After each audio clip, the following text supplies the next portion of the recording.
कधी-कधी ना आपल्याला वाटतं आपलं आयुष्य खूप साधं आहे. रोज तेच घर, तेच रुटीन, तीच धावपळ आणि मग दुसऱ्यांचं आयुष्य बघितलं की वाटतं त्यांच्या आयुष्यात किती काही एक्सायटेड घडतंय. पण आज मला एक गोष्ट जाणवली, साधं आयुष्य म्हणजे बोरिंग आयुष्य नसतं. आपल्या रोजच्या आयुष्यातही कितीतरी सुंदर मोमेंट्स असतात. फक्त आपण ते मोमेंट्स नोटीस करायला विसरतो. आजचा व्लॉग असाच एका साध्या दिवसाचा आहे.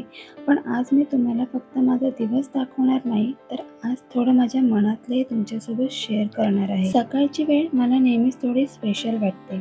दिवस सुरू होण्याआधीचा तो काही वेळ घरात शांतता असते आणि मनात कालचा दिवस, आजची कामं आणि उद्याचा विचार सगळं एकत्र सुरू असतं. कधी-कधी आपण उठल्यापासूनच घाई करायला लागतो. हे करायचं आहे, ते करायचं आहे, हे राहिलं, ते राहिलं आणि दिवस सुरू होण्याआधीच आपण मेंटली थकलेलो असतो. म्हणून आता मी एक छोटासा प्रयत्न करते. सकाळी काही मिनिटं स्वतःला देते. मोठं काही नाही, फक्त चहा शांतपणे प्यायचा, थोडं बाहेर बघायचं आणि स्वतःला मनात सांगायचं, आजचा दिवस जसा येईल तसा घेऊया. कारण प्रत्येक दिवस आपल्या प्लॅनिंगप्रमाणे जात नाही आणि ते ठीक आहे. घर सांभाळताना एक गोष्ट माझ्या लक्षात आली आहे. आपण बायकांना प्रत्येक गोष्ट परफेक्ट हवी असते. घर नीट असावं, सगळ्यांना वेळेवर जेवण मिळावं, मुलांकडे लक्ष द्यावं, घरच्यांसाठी सगळं व्यवस्थित करावं आणि या सगळ्यांमध्ये स्वतःसाठी वेळ कधी संपतो ते कळतच नाही. कधी एखाद्या दिवशी एखादं काम राहिलं की आपल्यालाच गिल्टी वाटतं. पण आता मला वाटतं एक दिवस सगळं परफेक्ट झालं नाही तर काय बिघडतंय? उद्या पुन्हा ते काम करता येतं. पण आपण स्वतःला सतत थकवत राहिलो तर त्याचा परिणाम आपल्या मनावरही होतो. म्हणून हल्ली मी स्वतःला एकच सांगते, सगळं करायचं आहे पण स्वतःला विसरून नाही. आणि मग माझ्या छोट्या वॉक्समुळे रुटीन पुन्हा बदलतं. मुलं असली की आपला दिवस आपल्या मनाप्रमाणे चालत नाही. आपण काहीतरी प्लॅन केलेलं असतं आणि त्याच वेळी त्यांना काहीतरी वेगळंच करायचं असतं. पण खरं सांगायचं तर हेच मोमेंट्स नंतर आठवणीत राहतात. आज तो काय खेळला, कशावर हसला, काय मस्ती केली, या छोट्या गोष्टी त्या क्षणी कदाचित आपल्याला थकवतात. पण काही वर्षांनी हेच दिवस आठवले की मनाला वेगळाच आनंद मिळणार आहे.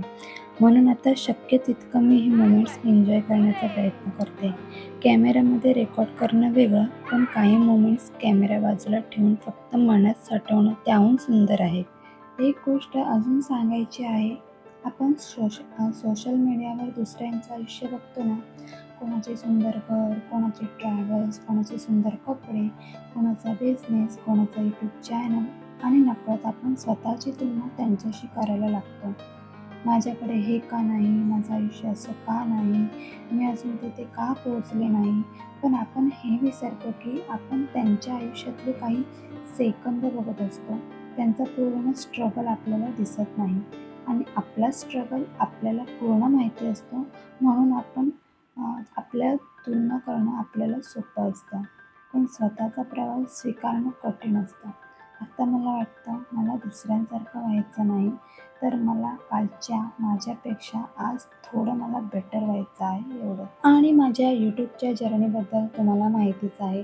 कधी व्हिडिओ बनवताना खूप उत्साह असतो, शूट करताना वाटतं हा व्हिडिओ नक्की छान जाणार. मग एडिटिंग, थंबनेल, टायटल सगळं करून व्हिडिओ अपलोड करते आणि मग सुरू होतो व्ह्यूज चेक करण्याचा कार्यक्रम. एकदा व्ह्यूज बघायचे, पुन्हा काही वेळाने बघायचे आणि पुन्हा ॲनालिटिक्स उघडायचं. कधी व्ह्यूज चांगले आले की खूप आनंद होतो आणि कधी अपेक्षेपेक्षा कमी आले की खरंच मनाला खूप वाईट वाटतं. कधी-कधी वाटतं मी एवढं करूनही काय फायदा? पण मग मला एक गोष्ट आठवते, मी हे सुरूच का केलं होतं? मला माझं आयुष्य रेकॉर्ड करायला आवडतं, मला व्हिडिओ बनवायला आवडतात, मला तुमच्याशी बोलायला आवडतं आणि कदाचित आज कमी लोक बघतील, पण याचा अर्थ असा नाही की उद्याही कमी लोक बघतील. प्रत्येक क्रिएटरचा एक सुरुवातीचा काळ असतो आणि मला माझा सुरुवातीचा काळ नंतर अभिमानाने आठवायचा आहे.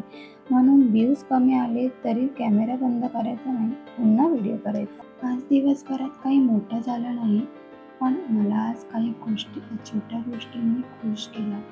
गरम चहा, मुलाचं हसणं, घरातला एखादा शांत क्षण, आपल्या आवडत्या व्यक्तीसोबत 2 मिनिटं बोलणं, या गोष्टींची किंमत आपण रोज लक्षात घेत नाही.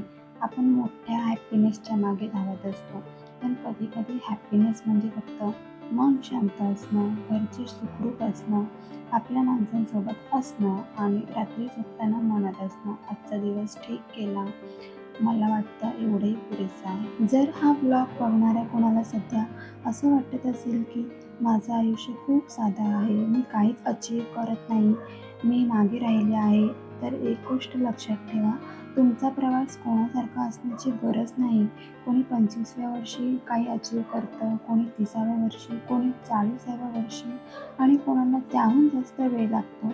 त्यामुळे तुमची स्पीड चुकीची आहे असं नाही. तुम्ही तुमच्या आयुष्याच्या योग्य वेळेत आहात. फक्त तुम्ही थांबू नका. हळूहळू का होईना पण पुढे जात राहा. आता दिवस कसा संपतो ना तेच कळत नाही.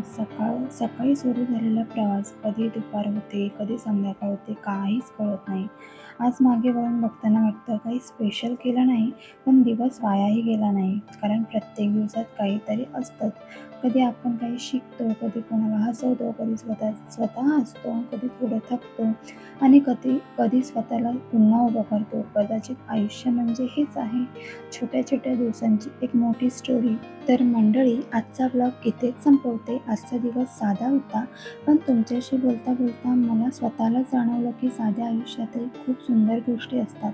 फक्त त्या पाहण्यासाठी थोडं थांबावं लागतं. तुम्हाला आजच्या ब्लॉगमधली कोणती गोष्ट रिलेटेबल वाटली ते मला कमेंटमध्ये नक्की सांगा आणि तुमच्या आयुष्यातला असा कोणता छोटासा मोमेंट आहे जो तुम्हाला रोज आनंद देतो तेही मला सांगा. तुमच्या कमेंट्स वाचायला मला खरंच खूप आवडतात. व्हिडिओ आवडला असेल तर लाईक करा. शेलार फॅमिली ब्लॉग्सवर नवीन असाल तर सबस्क्राईब करा. पुन्हा भेटूया नवीन दिवसाच्या नवीन गोष्टींसोबत. तोपर्यंत स्वतःची काळजी घ्या आणि लक्षात ठेवा, तुमचं आयुष्य साधं असलं तरी ते सुंदर असू शकतं. Bye and take care to all.